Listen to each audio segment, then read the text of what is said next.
guys, welcome to Gen Z Codes. This is a video tutorial for HTML. In this video, we're going to be learning how to style and format our HTML web pages. So we're going to be learning about how to set things like the background colors, how to change the fonts, how to change the font sizes, how to make text bold, and a lot of other things like that. Alright, so let's get started. The first thing that we're going to learn is about the HTML style attribute. So the HTML style attribute is used to add styles to an element. So this could be things like color, font, size, and a lot more, right? So setting the style of an HTML element can be done with the style attribute. Now the HTML style attribute has this type of a syntax, right? So basically, you have your tag name first. So this could be body, h1, p, maybe pre or whatever you have, right? You just have the tag name first. Then inside that you have the style written, and so you have style is equal to, and then in speech marks or quotations you have your property and you have your value. So basically both of these, property and value, are both CSS properties and CSS values. I'll explain to you what CSS is in just a little bit, but for now just know that they're both CSS values. So CSS property and values, right? So basically what a property is, it's kind of like what you're changing or what you're setting on the web page. So this could be something like background color, maybe font color, maybe font, like the type of font that you want, maybe the font size, things like that. So what exactly are you changing, right? What do you want to change? That is your property. So what element or what part of that text or what part of that web page are you actually changing with this? So if it was color, I would say the property is color. If it was like background color, I would say background color, right?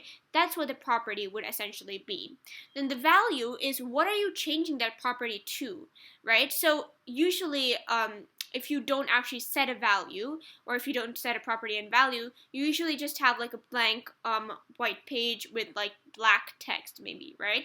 So if I wanted to change that, then like I would say if I want to change the background color, maybe I would say property, and then I would say the property would be background color, then the value would be the color that I am changing it to, right? Or the color that I'm setting it to. So if I wanted to change it or set it to maybe like pink, then I would put the value as pink.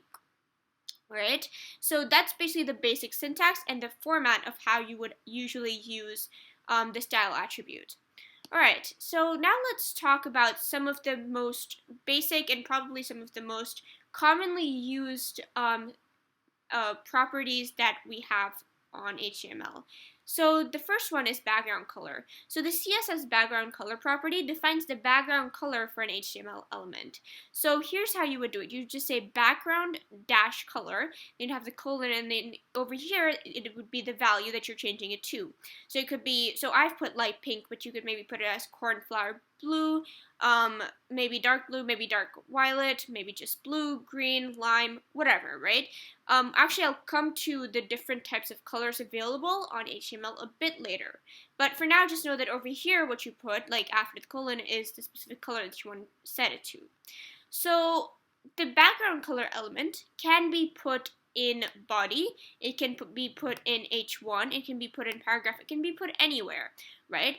But if you want to set the entire web page to a certain background color, then you would put it in body. Now I'll explain to you exactly what the background color does when it is in H1 and P. So let's say you have, like, you just want a part of the web page to be a certain color. So you just want the paragraph's background to be a certain color, or you just want the heading's background to be a certain color.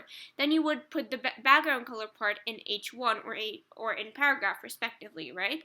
And it's, so when you put it in the heading, it's usually just like kind of like a highlight. So it would just cover the background of that heading. So it would just be like you're highlighting it in a sort of way. But just know that if you want it to be, if you want to set a background color for the entire web page, then you would have to put it in body essentially. Alright, so now let's move on to the next attribute, the next property that we have. This is text color. So the CSS color property defines the text color for an HTML element. So if you can see over here in the heading, I've put color is dark violet. So if you've noticed this in one of my previous videos, or whenever you've made an HTML page, you've probably noticed that the heading is automatically set to black, and it's bold and it's pretty big, and the font is probably like Times New Roman or something, right? So over here, I am changing that.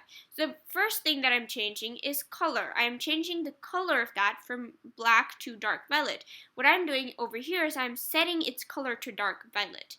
And it's done very simply. So you just use the keyword color, and over here you put the value that you want to change it to.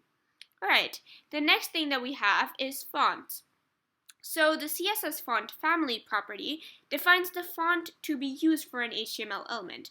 So as you can see over here, I have font-family written, and that's basically that's the font type that we are going to be using. So over here, I've written Verdana, but HTML actually has a lot of other fonts, and you can write down absolutely any of them, like whichever one you like. So over here I've put Verdana, here I have put Career, and you can choose like from a variety of them that HTML has to offer. If you want to know more about font family, and if you want to know about what types of fonts HTML has and which ones you can actually use on your web page, you can just quickly search it up, and it should be there. I've also linked a presentation in the description below, and I have listed down some websites that you could probably use to look at the different fonts and even the different colors. Alright, so that's about it for fonts now. The next thing that we have is text size. So the CSS font size property defines a text size for an HTML element, right? So over here I have font-size, if you can see right over here, right? And for heading, it's usually pretty big. It's huge actually, and that's really the perfect size. But let's say for whatever reason, I want to make it bigger. I want it to be much, much bigger. Then I can set the font size to 300%, or I can even set it to like anything, right? I can set it to 200%, or 500%, or absolutely anything. And if I want to make it smaller, then I can either use the H2 element, or I can just set this to, let's say, like 50% of its original size, right? So basically what this percent does in this font sizes does is that there's a default font size set for the first heading, right, for H1. So by saying 300% or 50%, we're setting it to either 300% of its original size or 50% of its original size, respectively. Alright, and over here I've set the paragraph text to also 150% because I want it to be a bit bigger, right? So the next thing that we have is text alignment, right? So the CSS text align property defines a horizontal text alignment for an HTML element. So over here, it's basically where exactly it would be placed on the screen. So I like my text to be in the center. So for my heading, I said put it in the center. Similarly, I like my paragraph to be in the center. So I've said text align and center. Very simple. It's just text dash align, and then you have the colon, and then you put whichever. So it could be either center or right or left. It's completely up to you, right? So these are some of the most common properties that we have and that we often use, and you can use multiple of them like I've done over here. All you have to do is you just have to separate them using the semicolon, and it should work out. And just remember to keep the same syntax. If you want, you can use one of them, multiple of them. If you just wanted to use one of them, you could just like go ahead and delete all of this, or you could, I don't know, it's completely up to you, right? I'm just going to keep it for now. But yeah, that's how you can style your different web pages using different properties, make it look pretty nice, right? So before I move on to talk about the formatting, I just want to tell you a little bit about the colors on HTML, because this is a pretty important topic. So HTML colors are actually specified with predefined color names.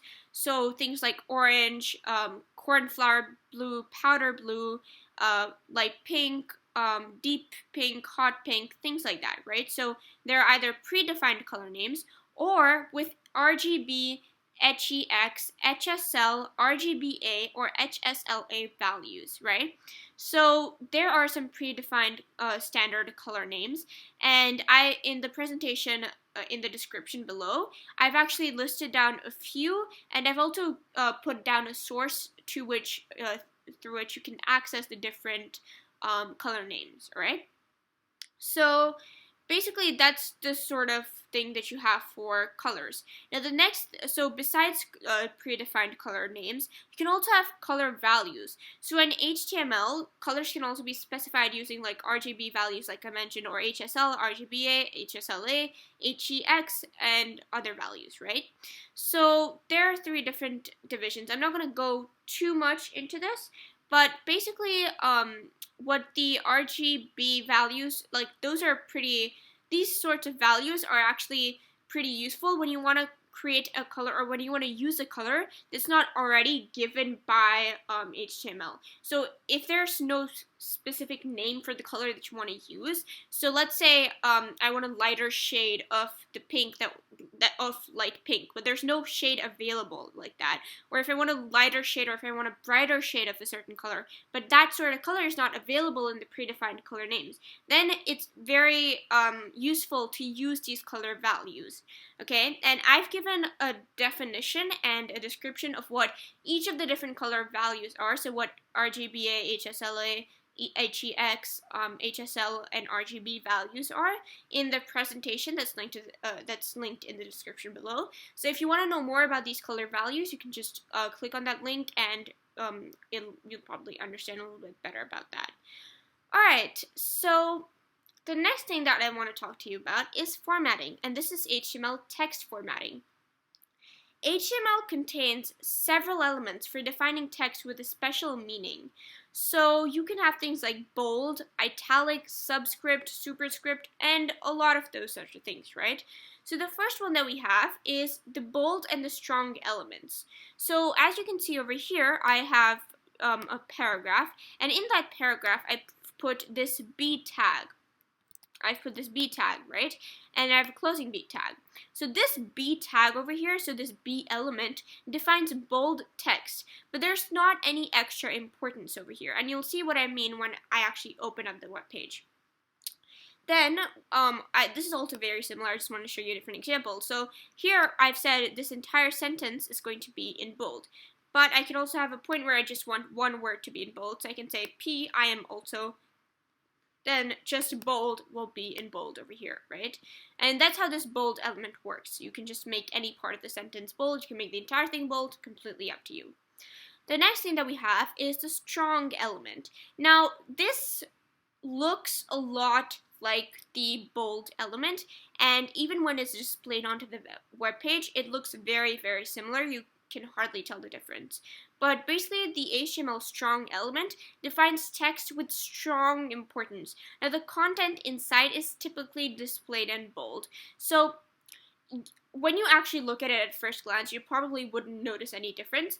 But actually, when you analyze it a little bit more, you'll probably realize that the bold element and the strong element is there's like a small difference. And it's just that the strong element looks more emphasized in a certain way, right? I'm not exactly sure what it is, but it looks a bit more emphasized on, and it looks like it's more strong in a certain sense, I guess. And so that's what we use the strong element for, right? So these are like the bold and strong elements. Now after this, we have the I and EM elements. So the HTML I element defines a part of text in an alternate voice or mood. And the content inside is typically displayed in italics. So as you can see over here, it says I am italicized, right? So basically, you just use this I, and you can, again, like the bold element, you can put it anywhere. Like you can just italicize the word italicize if you want. Completely up to you. I've just italicized the entire sentence for now. Right. So the I tag is often used to indicate a technical term, a phrase from another language, like a thought, a ship name, or just something like that, right? That's what we use italics for. So you can go ahead and use it for anything that you want on your web page. Now the next one that we have is the EM element. So this defines emphasized text. Now the content inside is typically displayed in italics. Now this is very, very, again, on the web page actually, it looks almost the same as italicized. There's barely any difference. All it is just that there's just two different elements, and the reason behind this is that when you say italics, it's mainly just used for citing something, or maybe like actually italicizing a thought or something. On the other hand, the emphasis part, the EM element, it's a screen reader will pronounce the words in emphasis with an emphasis, and they'll probably use something like verbal stress or while actually reading that out loud. But when you actually look at it on a web page, there's really not that much difference between the two elements. Right, now the next one that we have is a small element. So the HTML small element defines smaller text, right? So as you can see over here, it just says small. So what this means is that it's probably going to be like of a really small font size, of a text size rather, and it's going to be really, really like it's just going to be pretty small as in comparison to other paragraphs or other words in that same sentence or other sentences in that same paragraph, right? That's just how it would kind of work. It'd just be pretty small. Now the next one that we have is the mark element. So the HTML mark element defines text that should be marked or highlighted, right? So as you can see over here, I've said P and then we have mark over here, right? What this mark does is it highlights a certain part and it'll usually mark it or highlight it in yellow. That's the default thing over here. And we'll see this again when we have a look at the actual web page. The next one that we have is the del element. So the HTML del element defines text that has been deleted from a document. So browsers will usually strike a line through deleted text. So basically what this is going to do is on the word strike, it's going to have like a strike line through the deleted text. So it's just going to create like a striked line over that text, right? And a lot of people find it useful when they actually want to do like some phrases, maybe a slogan. They often use strike text, so that's kind of what you'd use this for. Now the next one that we have is the ins element. So the HTML ins or the ins element defines a text that has been inserted into a document. Now browsers will usually underline inserted text. So basically what this is that it's going to underline that particular word over here, right? So over here it's just going to underline the word underlined. And we'll see this again when we open up the web page. And the next one that we have is the sub element. So the HTML sub element defines subscript text. Now subscript text appears half a character below the normal line, and it's sometimes rendered in a smaller font. Now subscript text can be used for chemical formulas like H2O, like where you have the 2 as subscripted, or like something like CO2 where you have the 2 subscripted again, right? That's what you can use subscripted text for. In this case, we're going to have the word subscripted as a subscripted text. The next one that we have is, well, actually the last one that we have is SUP or SUP, right? So the HTML SUP element defines superscript text. Now superscript text appears half a character above the normal line, and it's sometimes rendered in a smaller font. So the superscript text can be used for footnotes, like when you have, the indexes kind of on top of a word, so like you'll have one above a certain word or something like that, or you may have seen that in math you usually have the exponent, right? So you have like 2 raised to 2 or 2 to the power of 4, so that 4 or that 2 would be superscripted usually, and that's what you would kind of use this for. Alright, so now what we're going to actually go ahead and do is we're going to look at our web page that we've just created, that's been created right now, and we're going to look and we're going to compare it actually to the code over here. Alright, so here is my web page that I've opened. on Safari. So as you can see, it's kind of printed exactly the way that we had thought of it, right? So the first one that we had, the first styling line that we had, was background color is light pink, and as you can see, it's light pink already. Then the next one that we had was that the heading should be in dark violet, which is exactly the color that's been chosen. Then we had the font should be Verdana, again, that's correct, and the font size should be 300%. Now, if you compare this to the regular font size of the heading, you will see that it is indeed 300%, 300% of the original font size of the heading of H1. Then the next thing that we had was text align should be center, and as you can see, it is most definitely in the center. Again, for paragraph, we had colors deep pink. This is deep pink. Then we had the font family should be Courier. It is. Then we had the font size should be 150%, and actually you can compare this to this, and you can clearly see that this is 150% of this. Like the size is 150% of this, right? Then the next one that we had was text align for this, and again, this is center, as we had specified it to be. Alright, then the next thing that we had was formatting. So as you can see, this is bold, and then it also says over here, I am also bold, that sort of thing. Now the difference, as you can see over here and here, so this is bold and this is strong. Now as you can see, this just looks a bit more important. Why? Maybe it's just, it looks a bit bigger and it seems more emphasized on, right? So this is what, this is the main difference between bold and strong. Then we have italics, and here we have the emphasis one, which is EM, right? Very minor difference, but there is a slight difference over here. Then we had the small text, so it's pretty small, as you can see right over here.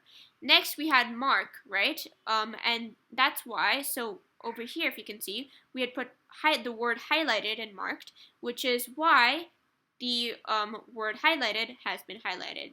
Then we had del over here, which has striked through the word striked over here. We had underlined, and we had the ins, or the inserted one, the ins element, and that has underlined the word underlined. Then we had subscripted. So subscripted has gone a little bit underneath, right? And this is how we would actually do something like H2O or CO2 as well. Then we had superscripted in the end, and that has been put a bit above the rest of the text. So we can use this for exponents or other such things, right? Alright, so that's about it for this video. I hope you enjoyed it, and I hope you understood everything. If you have any questions or doubts, feel free to leave a comment or even reach out to me, and I will try my best to respond to each and every one of your comments. There's going to be a second part to this video, and it's going to be at CSS, and hopefully you'll understand more about styling and internal styling in that video. Thank you for watching. Happy coding!